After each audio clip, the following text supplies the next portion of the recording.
get your feelings hurt. Read this. Welcome to Short Film Roundup. Yay. Okay, this is Short Film Roundup, our short film review show. Hi, my name is Devon. And I'm Taylor. And I'm Kenny over here in this thing. We are coming to you from Payman's void of nothingness, and Kenny is in a sub-void. Yeah, he jumped in a pool a while back. Sort of a nested void, you might call it. A void nest. Yeah, I'm being punished for bad behavior, but I won't be here forever. Anyways, what do we? Right?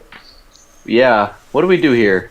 Well, we reviewed short films that are on this scroll that Payman gave us, and I think we're on this one now. Okay. Really making headway.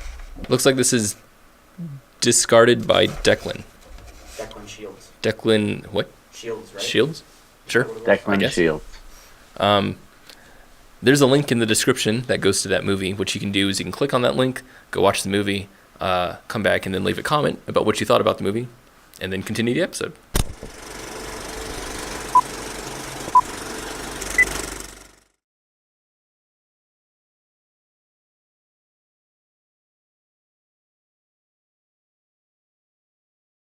We're back. Hey. We are back. So why don't I get us started on this one? Let us know, D. What's going on in this movie? Go on then. This whole first part of this movie, I was like, wow, they have this serious aesthetic going on. Mm-hmm. This is super dramatic, and as soon as the sound came in, I was like, oh god, oh no, the sound is bad. It would have made it so much more dramatic had they had the sound right. And then all these shots, and I'm just like, man, everything's so dramatic, but it's like it's not getting there for me because I don't understand what they're building up to, because obviously it's a short film and they have this long arc that's building up with this guy, and then he's meeting up with this other dude, and we're like, what is happening? And then we get to the punchline, which we find out, oh, the whole film was a joke. It's a joke film. Yeah. And I was taken aback. Instead of saying, oh, it was more like, yeah, so. You just don't get Australian humor, D. Oh, is that what it is? Yeah. Oh, okay. So. Discarted. Yes. So I actually enjoyed this film. I feel like for the amount of payoff with the punchline, they did take too long to get there. But I was on board, and I by the time they got to the water's edge, I began to suspect that we were about to see some kind of bait and switch here, because they weren't showing the body, Yeah. I thought it was just because they had bad budget. I also liked that the actors were putting on American accents while they were investigators, while they were playing their little game. They used American accents, and they switched back to Australian when they were found out. I didn't notice that. It was really strange to me how it opened up with Melbourne. It said Melbourne, Australia. Yeah. And I then didn't even read that. That was like the first thing, was that it takes place in Melbourne, and then they start talking and they sound like they're trying to be from Brooklyn or something. Melbourne, Australia. They definitely nail the noir look. Oh yeah. The noir look in this. No, I thought it was very proficiently made. I thought that there's one choice they made that was just a huge mistake, and that's when he gets up and walks out of the house. You can see his orange vest sitting on the bed in the background, and they leave it orange. It's right here. Well, but that was on purpose. I know, it was a dumb choice, because all you're saying is like, here's a foreshadow of the punchline. Right. You don't foreshadow a punchline. Well, yeah. So that's like telling someone, I'm going to punch you. But maybe but the first time you watch it, you don't know what you're looking at. Right. So I mean, you do know it's foreshadowing, because it's something. Yeah, but when you foreshadow appropriately, on subsequent viewings, you should be like, oh, look at that. See, that has more meaning now. It's Well, I still thought it did. kind of meaningless. I thought that was really stupid. I thought I liked the foreshadowing. I didn't like what it was foreshadowing. Yeah, I dislike the foreshadowing. I like most of these things that you didn't like. Like all these very dramatic shots in between. I thought that was all. No, I loved them. It all worked. I loved the shots, but too much for the gag. Yeah, the thing was that there was no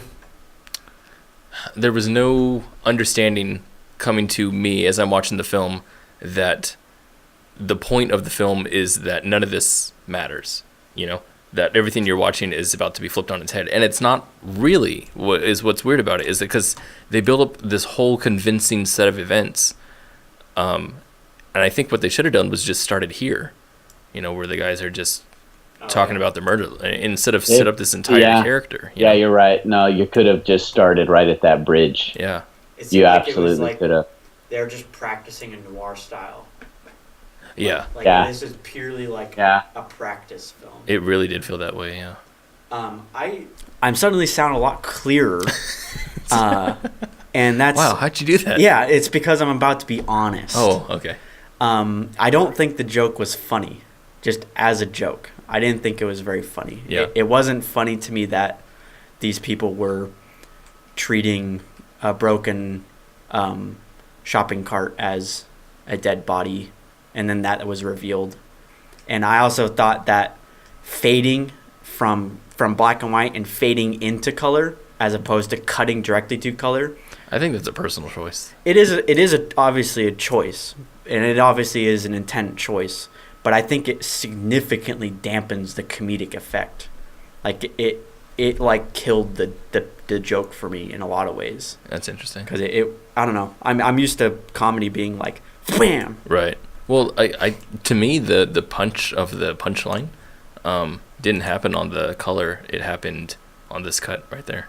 Yeah. Where she's like, "What are you guys doing?" Yeah, but that's what's confusing me. Why the color should have changed on the cut, not fade in before. I think it would have been better. Yeah, I think it would have been better that way. I think the joke is a little bit funnier than you're giving it credit for. It's not hysterical by any stretch of the imagination. It's a classic bait and switch. Yeah. But what the part of it that I like that they're going for is this idea that there's two grown men that have a very menial job. Their job does not carry a lot of significance, and they're basically using they're playing at giving it more significance than it really has. Yeah. Yeah.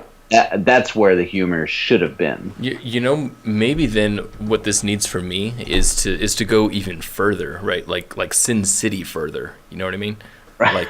Like get really, really into there because So they either needed to go less or more. Right. Because what I'm feeling here is like a lot of like just genuine setup, just a genuine film that has genuine. So maybe darkness. the setup was too generic for us to feel like a bait and switch has happened. Yeah. Well, you don't feel like the floor's been pulled out from under you. That's exactly because the setup was too generic. That's exactly it. That makes sense. That's really interesting, actually. It feels like practice again. You know? Right. It does feel like practice. Yeah. That they just wanted to make a film noir style. It could have been the opening scene of any crime scene investigation film, right, or TV show. You know. Yeah. Had they gone super over the top with it and then came right down, then you have that polarity. Yeah. As opposed to just like medium and then now you're not. Yeah. You know, we've covered a lot of joke films now. We get these a lot where the whole short film is based around a setup and a punchline. Mm-hmm. And I'm finding that they're not as simple as people think they are. Like, it's actually not very easy to pull off.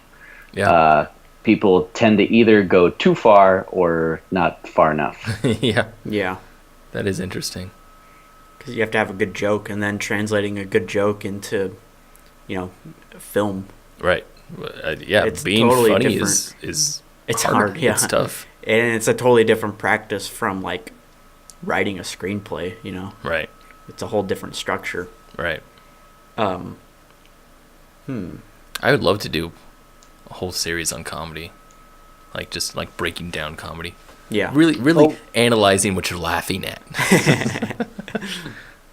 Well, it's the same. It's the same concept as horror. Yes. When it comes to when you want to scare someone and when you want to make them laugh, you really are doing the same kind of thing. Yeah. Where you're setting someone up. Usually, you're trying to get them settled into some kind of sense of perceived comfort, like you have a good idea of how this world works and where I am and what's happening. Right. And then out of nowhere, seemingly, we flip things on their head, either in a way that makes you scream or laugh. Yeah. Which is precisely what they tried to do here. Yeah. Yeah. Just not terribly effectively. If you can imagine this as a horror film, what this speaks to me, this kind of generic intro that we have, is like if we had a horror film that had a family that was super happy, super happy family, and then we go and we switch it, and then suddenly they're moving into a house that's like super haunted, and we just get like this gore and everything like that. That's two, polar opposites. If we had just like a regular scene of a family moving in, and then they see something scary, that's kind of what this felt like. Yeah.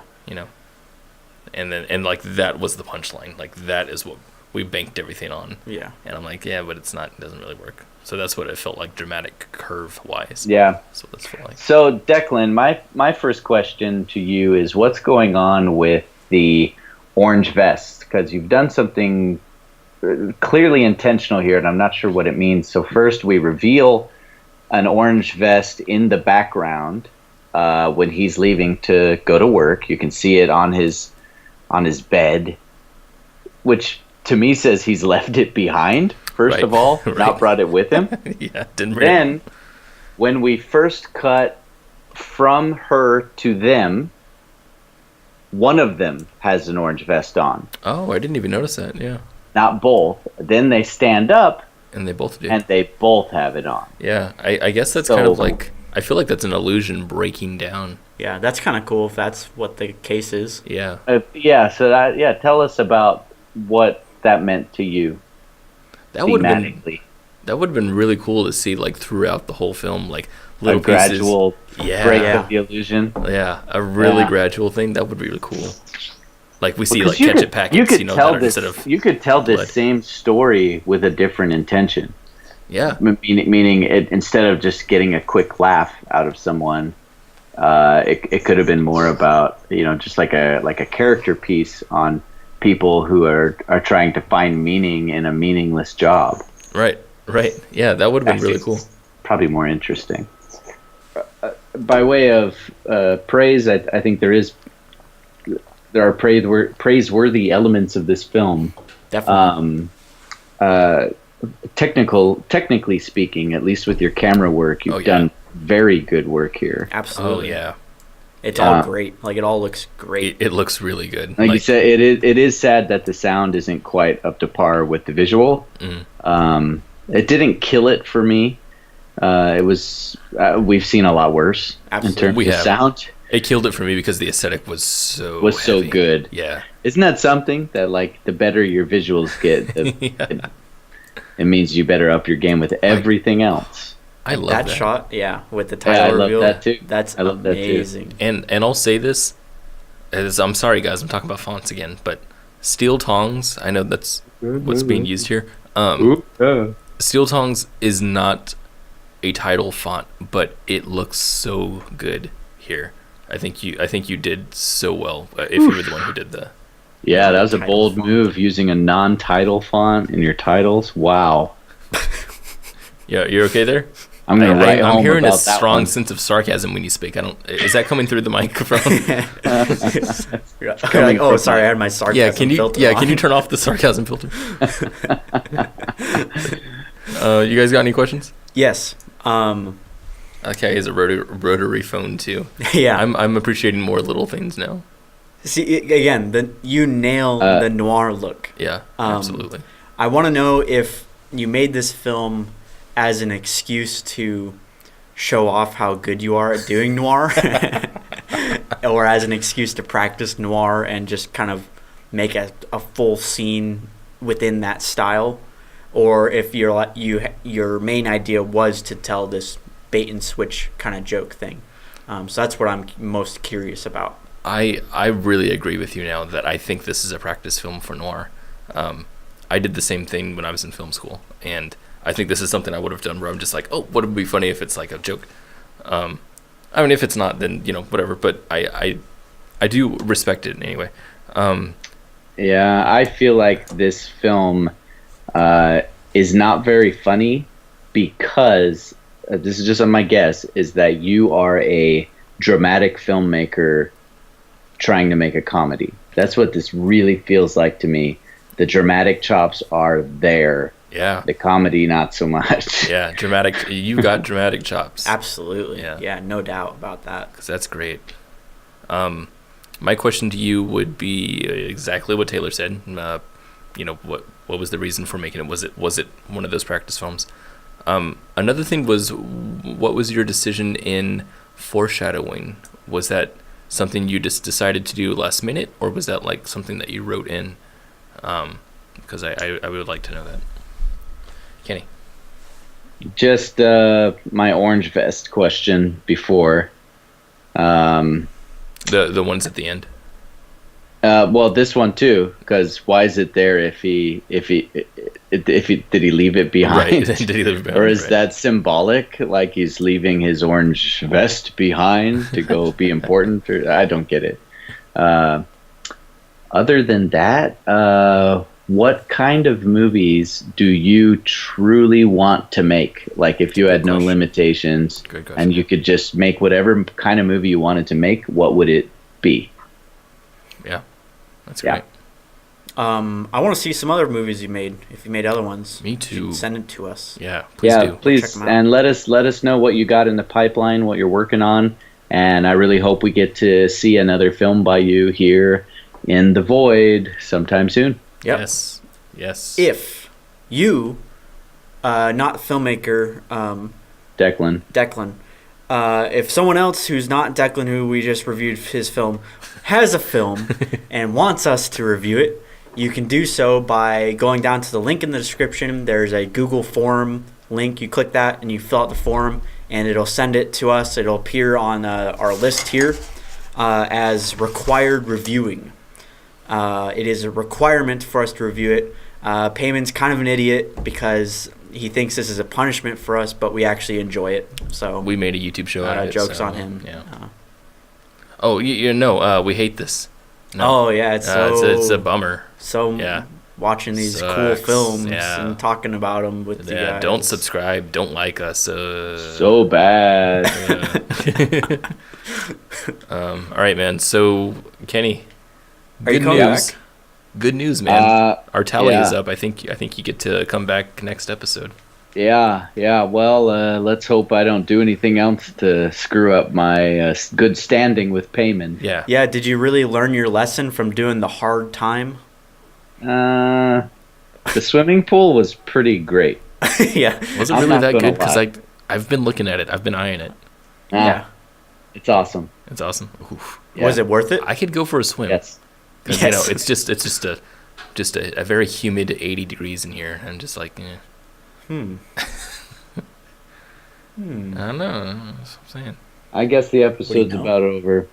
I'll see you guys. Yeah. Are you teleporting again? Oh, It just goes, man. That's ridiculous. I go when I want to go. Why? You're still here? Oh my god. I'm in the ether. You're like the ether. Oh no. Well, I'm gonna get in the pool. Just I'll go distract Payman. Yeah. I'm gonna work on an episode of Confirmed. Whoa. Good luck with that. You guys don't know about that show, do you? No one knows about that show. I don't know what I'm doing.